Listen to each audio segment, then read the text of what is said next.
Bismillahirrahmanirrahim. Alhamdulillahi Rabbil Alamin. Wassalatu wassalamu ala Rasulillah wa ala alihi wa sahbihi ajma'in. Subhanaka la ilma lana illa ma 'allamtana innaka antal alimul hakim. Rabbi israh lana sudurana wa yassir lana umurana wahlul 'uqdatan min alsinatina yafqahu qawlana.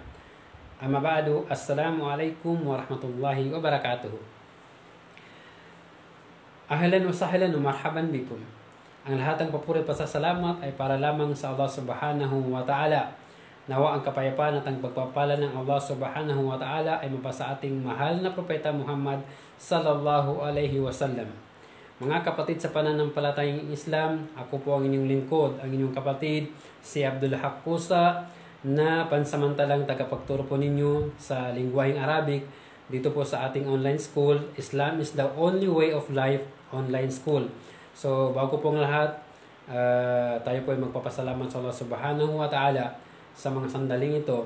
At pangalawa po, ako po ay nagpapasalamat sa mga bumubuo, mga admins ng online school na ito, mga kapwa ko na nagtuturo dito, at higit sa lahat po ang founder nito.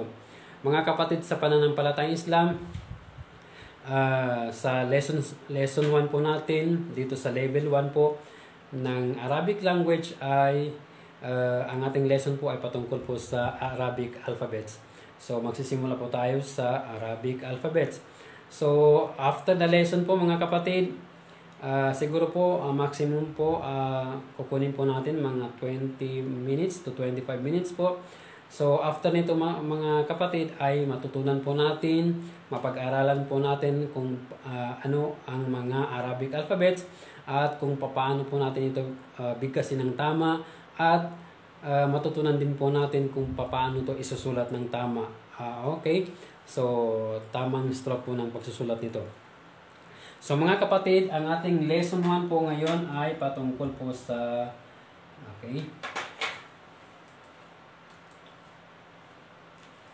Lesson 1.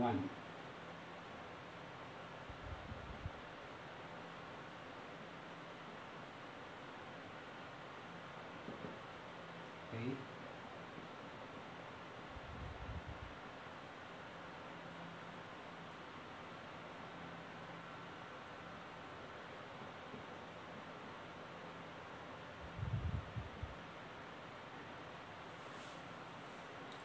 Ito po mga kapatid, Arabic alphabets. Okay? So, sa Arabic po, tinatawag itong Arabic alphabets na Al-Huruful Hijaiyah. So, ang ating lesson 1, Ad-Darsul Awwal.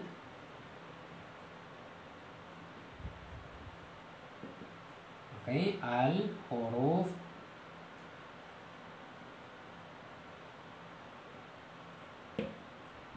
Full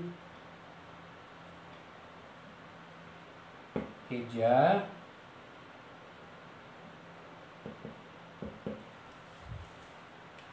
Ito po mga kapatid, Al-Huruful Hijaiyah. Ibig sabihin na the Arabic alphabets. Okay. So, kung mapapansin niyo po mga kapatid, ang ating whiteboard ay merong linya. So, i-observe po ninyo mga kapatid ang pagsusulat po. Dahil mga baguhan lamang po kayo, dapat po nakalinya po o nasundan po ang mga linya na ito. Dahil po sa katagalan po ay yung pagdudugtong ng bawat letra ay dito po nakasalalay sa mga dito sa linya po na ito. Okay? So,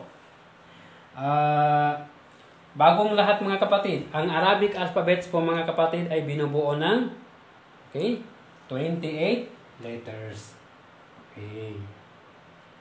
28 letters lamang po. 28 letters lamang po. So, madali lamang po yan mga kapatid.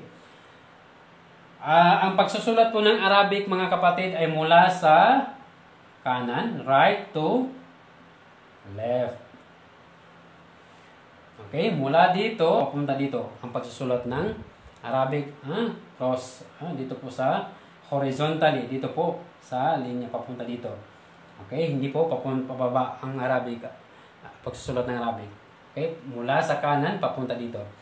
Okay? Sa English naman po mga kapatid, ang English mula sa kaliwa papunta dun sa kanan.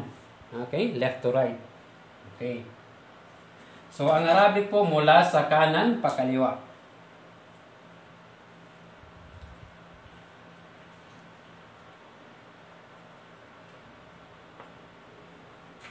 Nakuha po mga kapatid. So,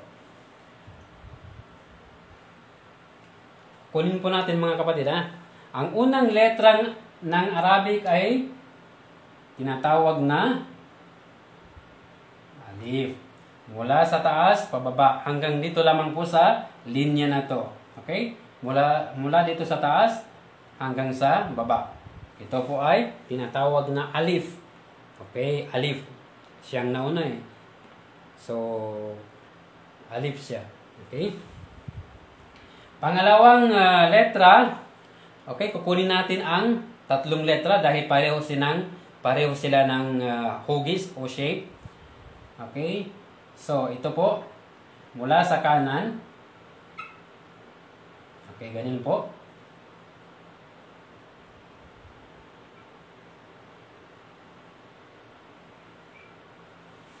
Okay, anong napapansin niyo mga kapatid?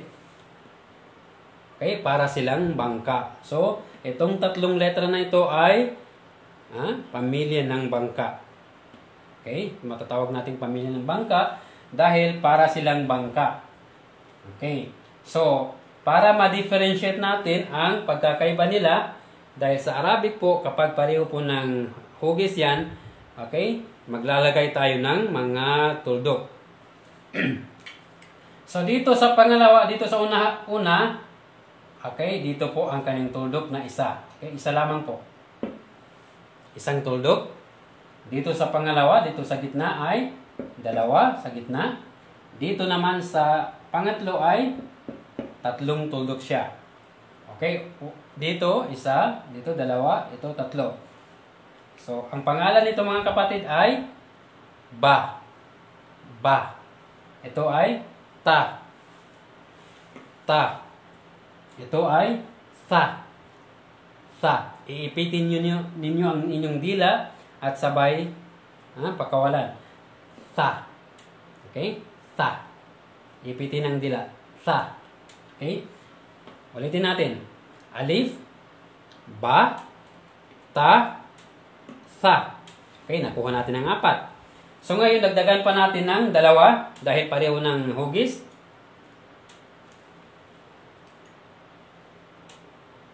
Okay. Okay, ganyan po mga kapatid. Okay, 3 pala, 3. So, magkakapareho sila. So, para ma-differentiate natin ang pagkakaiba nitong 3 ay maglalagay din tayo ng period o tuldok. So, dito natin ilalagay sa ilalim niya. Dito ay wala. Dito ay sa itaas niya. Nakita po mga kapatid? Okay, ang pangalan nito ay Jim. Jim. Ito ay ha. Ha. Manipis. Ha. Ha. Ito ay kha. Kha. Para bang meron kang plema na gusto mong palabas. Kha. Kha. Okay, nakuha natin ng 7 letra mga kapatid. Ulitin po natin. Alif, ba, ta, sa, jim, ha, ha, kha, kha. Okay? So, sunod mga kapatid ay kukunin natin ng 2 dahil pareho sila ng hugis. Okay. Ito.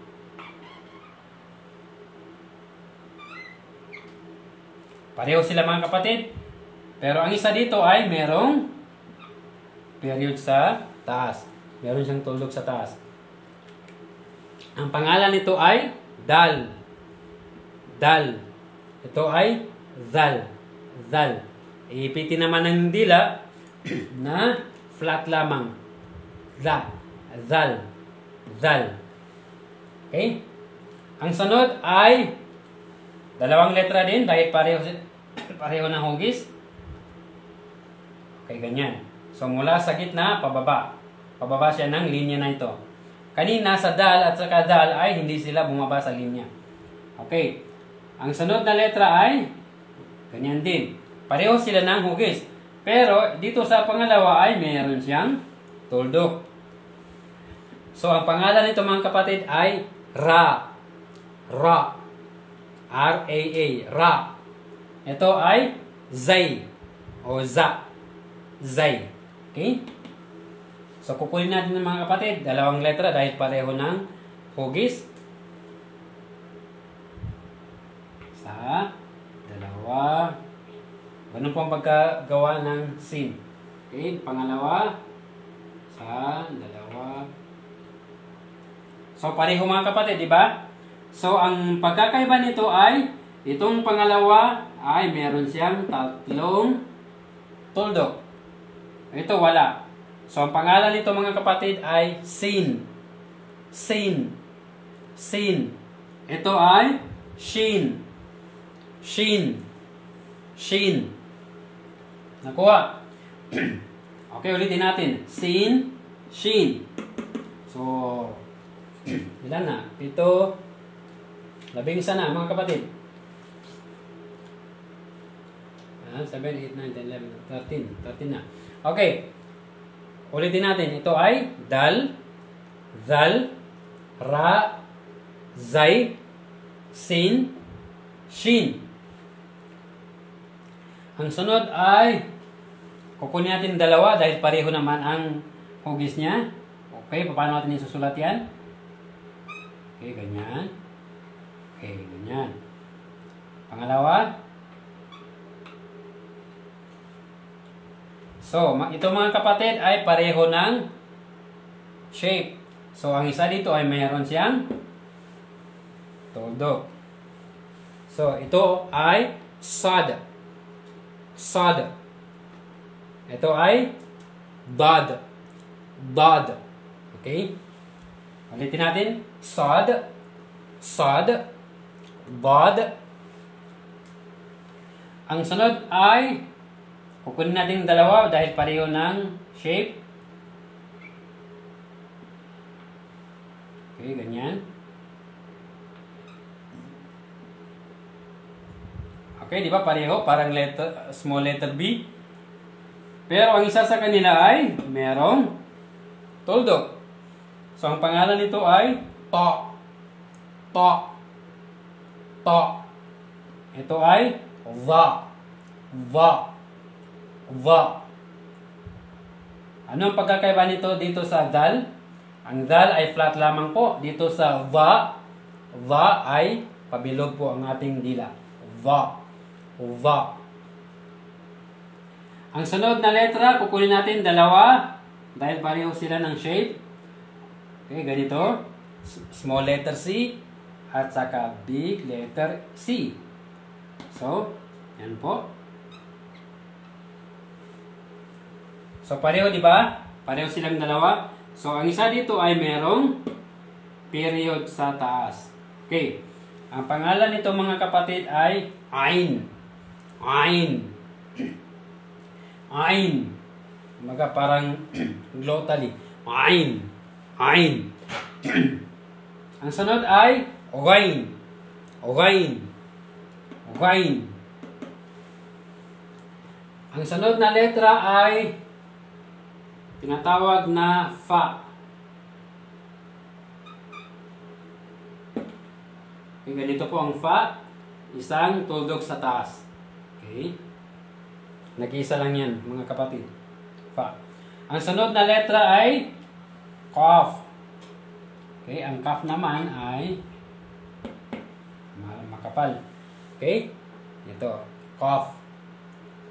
Ganyan siya. Okay? Ang sunod na letra ay Kaf. Ganyan lang po mga kapatid ang Kaf. Okay? Ang sunod na letra ay Lam.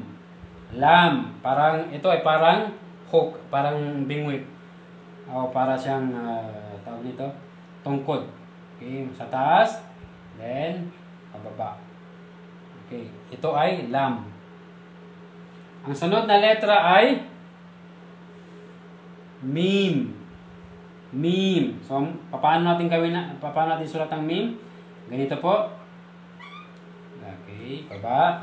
Ganyan po ang mim. Okay, ganyan. Ang sunod na letra ay nun. Nun. So, ganito po mga kapatid. Nun. Okay. Ang sunod ay wow. Ganyan po mga kapatid ang wow. Okay. Ang sunod ay ha. Ang ha po mga kapatid ay ang pagsulat mo ay para kang gumagawa ng letrang dal at ganyan. Okay, ganyan po. Pwede rin ganito ang ha mo.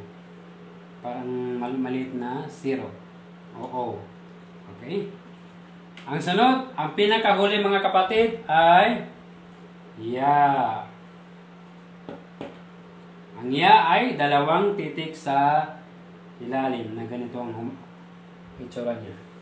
Okay? Kung bibilangin po natin ito mga kapatid ay 28 itong letra. 28 lahat. So, ulitin po natin mga kapatid. Basahin po natin. Alif. Alif. Ba. Ba. Ta. Tha. Jim. Ha. Kha. Dal. Zal. Ra. Zay. Sin. Shin. Sad. Dad. Ta. Dha. Ain. Ghain. Fa. Qaf. Kaf. Lam. Mim. Nun. Waw. Ha. Ya.